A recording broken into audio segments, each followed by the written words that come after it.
Hello, my name is Udis Nastevic. I was born in Riga. I'm Latvian, and I started my journey in the usual secondary school. I spent 12 years there, and in the end of the junior high school, it was the 11th grade, I got interest in Latvian traditional culture.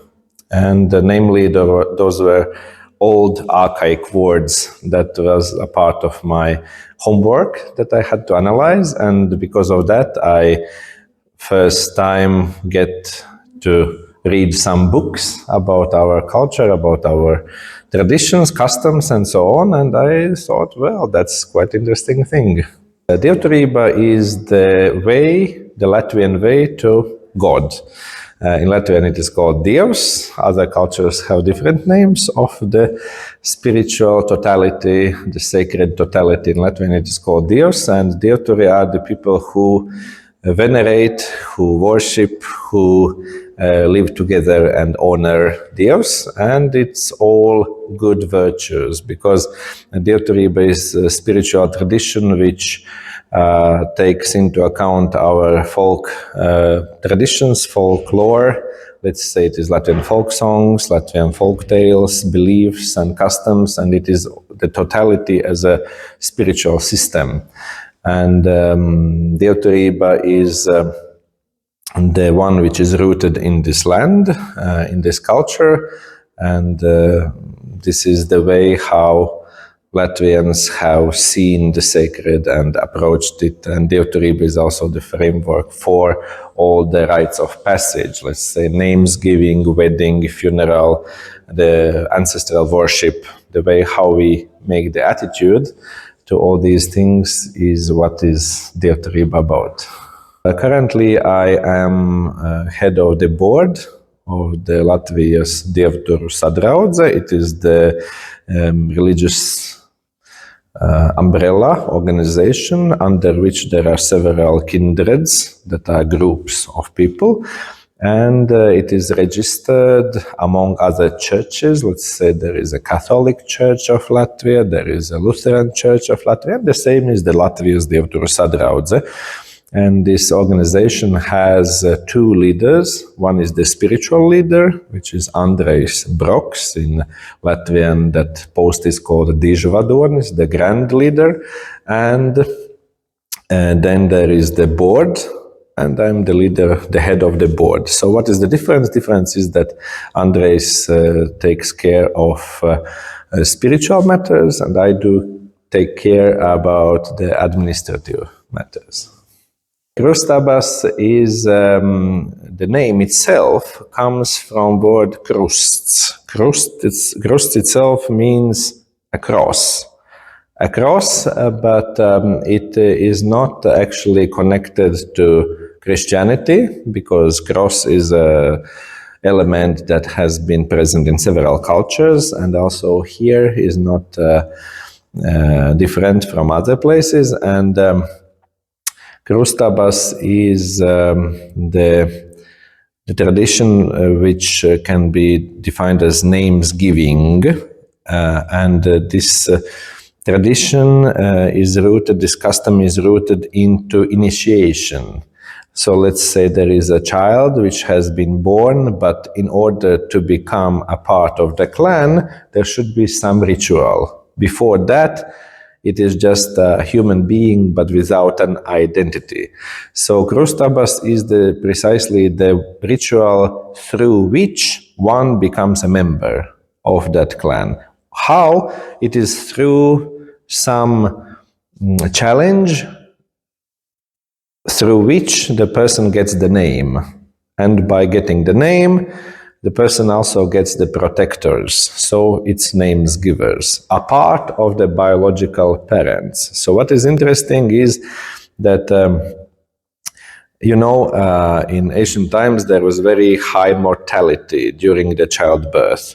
The mother could survive, but the child is dead, or the child could survive, but her mother dies. So it was very dangerous moment in the mother's health when the childbirth takes place. Even if the child is okay, and even if the mother is okay, the child could die just in some few days because of the lack of medicine development back then, some centuries ago. So the Krustabas ceremony actually, in ancient times, it was done like that the child was thrown in water, and in some cases it was taken out in a few moments, and in some cases it was left like that. Why? Because in ancient times there could be some circumstances when the child is born, but they cannot afford to give enough food for the newcomer to the clan. There is just a bad harvest. There are no storage of food enough to feed all the members and even the newcomer. So there could be cases also if the child has some, let's say, unhealthy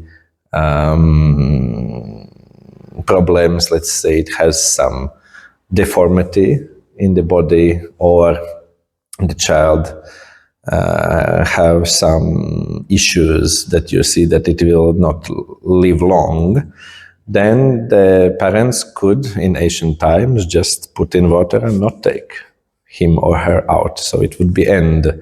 That's why there are so many songs about Krustabas that say that if you put me in water, please bring me back fast again. So this is the wish of the child. So there are songs from the child's perspective, newborn's perspective. So in ancient times, it could be very, let's say, brutal in a way that not everyone would survive this ritual. When medicine goes better and develops, then also the childbirth becomes more safe, and the childbirth death rate goes down. And so this ritual with the water becomes more symbolic. Still, you see there is the Namesgiving bowl, where the water is placed inside, and there is this dipping of the forehead of the newborn child into that water, not completely putting under the water, but just touch the forehead. In other cases, it can be just that the names giver dips the fingertips and then just put a small water droplets on the forehead. But still, the thing that throughout this ceremony, there are songs that mention throwing in the water and then taking out. This is still intact, and so this tradition actually dates back to Indo-European community, which Latvians also belong to. There are many languages which belong to Indo-European this branch, and this kind of names-giving tradition through the water is present in several cultures, not only here in Latvia, but among others, we still continue names-giving with these elements today. First, this ceremony itself has been refined, polished, developed over decades, and in 1920s it was when more and more people wanted to do it in this way, and they wanted to have some handbook, some example how to do it. And then Dievturi actually in 20s and 30s had a special journal published frequently, and in this journal there was an example how to do this ritual, and this example actually became as a model for further developments.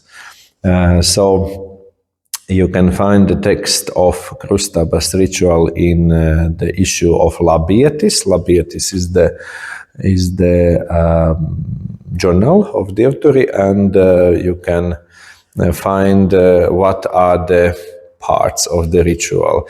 Important thing what has been developed is that there are several roles in the ritual. One is the actual biological parents, so the mother and the father. But in this names-giving ritual, they do not play the decisive role. Quite the opposite. They are very passive because the mother gives the newborn child to the person who will actually give the name.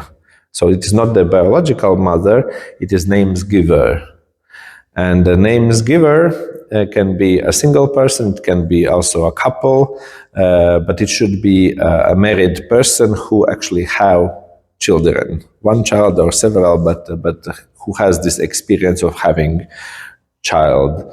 And this names giver then goes away from the place where biological parents stay, and then there is the part of ritual where the name is found.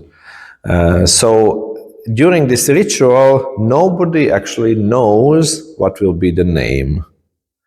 What has developed throughout the time is that the trust by the biological parents towards the names givers has faded a bit, so they do not allow completely to imagine or think any word, any name, but they make a list. Please use these as an examples and then choose one of them. So actually the biological parents have some, let's say 8 or 10 or so variants pre-selected, and then they give the child to names givers, and then they have to get to know which will be the exact chosen one. In ancient times it was like that. Please take the child and then discuss and find it out. So this is what has changed throughout the time, that the parents at least want to have some option list. Then about the child name selection, there are several options how it is done. One option is that the child himself or herself is actually the most decision maker, in a way that, let's say there is a basket. Basket has several small pages which are the same shape, and these pages have each name option written on them, and then the child is shown this name, the next name, the next name, and then everybody just stares to the child and looks what is the reaction. And if this name makes him or her cry, then it is out of the question, and if this makes smile or happiness and so, then these, let's say, 3 options are left as possible ones, and then they repeat until it is clear that this is the one, this is the correct one. So the child himself or herself actually decides, and everyone just stares to the reaction. Another way is that there is a bowl full of water, and they put the wax of candle, you know, the wax, and then around the bowl there are labels with these names, and then they look to what side does the wax flow.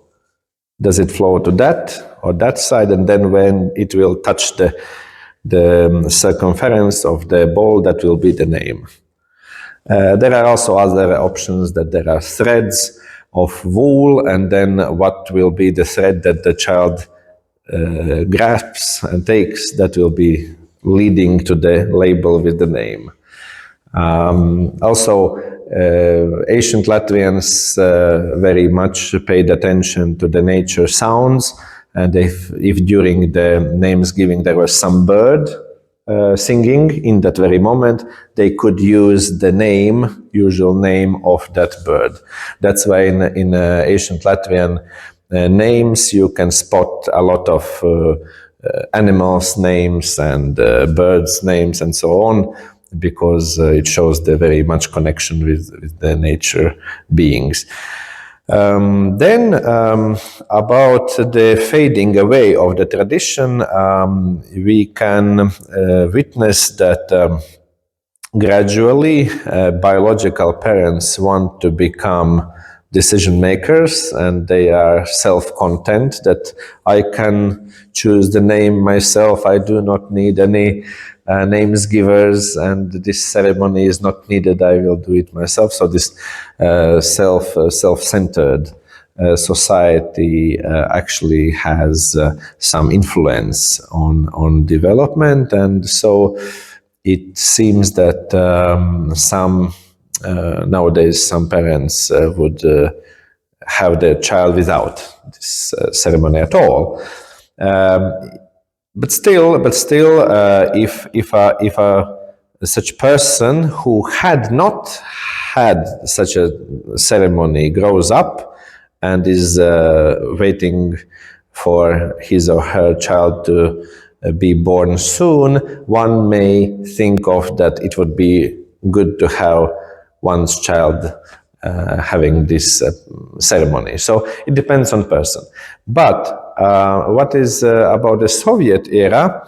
It was the period when all religious activities were persecuted, and Dievturi were persecuted as well. And let's say, for example, here on this material, you can see actually that there is one funeral taking place in secret with Dievturi ceremony. It is top right corner picture, and Dievturi never ever actually stopped in Latvia. It was always intact and practiced in secrecy, and also actually there on the 10th, number 10, rites of passage, you can see the second picture from the top on the left side. That is actually Krustabas in Soviet Riga. And you can see there is the mother, the biological mother, she is sitting there, and the two names givers are standing and they are holding the child to whom they are giving the name, and that is the son of that mother. And this picture actually has been taken in 1960, and it was under the persecution, under the prohibition of Dievturi whatsoever, but still it happened in secrecy. If such a thing would be taking place in an open area, these people could be imprisoned or killed, I don't know, but it was very important to keep the tradition alive despite the circumstances. And also the funeral, can you see the picture on top right corner? There is the funeral during Soviet occupation, and so Dievturi never ceased to exist in Latvia. It was always intact, and these rites of passage have been always practiced throughout the history. And now, this year we celebrate the 100th anniversary of the name of Dievturi. But the roots of Krustabas, the roots of all rites of passage are much more older than the name of Dievturi itself. The name of Dievturi, these 100 years just mark the point of history when these traditions got systematized. Because if you would happen to be 100 years ago in Latvia, in some region, you would see that in this village, they have this slight version of this tradition. If you go to another region, you would find out that Krustabas are taking place, let's say, at the seashore. Somewhere else it is done in a dense wood, inside in the woods. Somewhere else it is done at some big stone, because stone actually takes a very important role through the Krustabas, because the names givers actually place the feet on the stone, and then they take the oath that they will take care of the child to whom they give the name. If something happens to the biological parents. So this taking the oath to the stone is because the stone is the hardest, the firmest matter of this planet. So the vow, the promise that they do should be so strong, so unchanging as is the stone. Yes, indeed, because we recently have more and more people who want to join this Dievturi tradition, and usually when it happens during three periods of life. One is when they reach the full age, when they become masters of their own lives, when they are not anymore dependent from their parents, they want to act on themselves. That is one age when people join the Dievturi. The second is when actually they are waiting for their child to be born soon. And that is precisely the moment when they think of the ritual, how they will give the name for the child. And that is precisely the moment when this becomes very topical to them. The third period of life is wedding, thinking of the wedding, how would the new family become such. So these are the moments when the persons actually want to become decision makers. And because of this, actually also the Krustabas are demanded more and more, and people want to have something genuine, something that is very much rooted into this culture, something that is very much rooted into this spirituality that we have here, and then the Dievturi becomes the viable option to them. And because of this, we see that some people choose to have this ritual at their homes where they live. Some people also choose to have it inside our shrines. If we look at the development, I would say that more and more people want to do it in Dievturi shrines because we do have some. Let's say the Svete shrine, this conical shaped one, it was first built in 2001. So up to then, there was not a place to do it. Lokstene shrine is opened in 2017. So people near here, for example, up to 2017, there was no option. So they only did it either in their home yard or at some sacred place in nature, let's say near to some big stone or cave or spring and etc.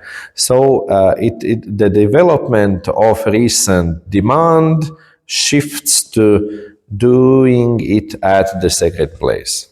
Efforts are done in several ways. One is that Dievturi themselves do actually hold these rituals, and we do have a summer school, which is called Latviskās dzīvesziņas school, the School of Latvian Life Wisdom. And this is the case when people can join the education contents throughout the summer camp, and they can learn how to do it on their own. Because not necessarily always in history there was a special priest, but it could be also a family member whom others do respect. And if that family member knows how to do that ritual, he or she can do it on their own. This is also very important, that rituals can be officiated not only by the men, but also by the women. That also shows this different approach than other traditions. And this is very much interesting to many young women who would also like to do this practice. And also regarding the efforts, there are several so-called folklore groups that do nurture and cherish traditions. They do not necessarily call themselves Dievturi. They do not necessarily belong to Dievturi kindreds, but they still do actually act and practice all these rituals on their own, and it is also the way how people may experience this. I see that it is important in this period of so much information going around, the globalization and all the possibilities to experience many things, to find a moment in life when you can do something on your own based upon the traditions that have been cherished here. So it is the way how people can get rooted into some place. And it is very topical because often people change the place of their home, they transfer to one city to another city, and their belonging feeling gets dissoluted in a way. So doing something which is always preserved in this particular place also makes people more, let's say, sturdy. They become more based, they become more strong in their identity. That's one thing. The second thing is that challenges are that people tend to look for something new. Look for something new, but the new can be a new discovery of something old. It is not necessarily to be something that is created yesterday, but you just didn't know it so far. So I would like to ask people to think of rediscovering their own roots. The important thing for Krustabas is that you do have more, not only the biological parents, but also two more people that you can trust, that will take care of the child if something happens to the biological parents. That is the way how you can secure the safety of the child in future life.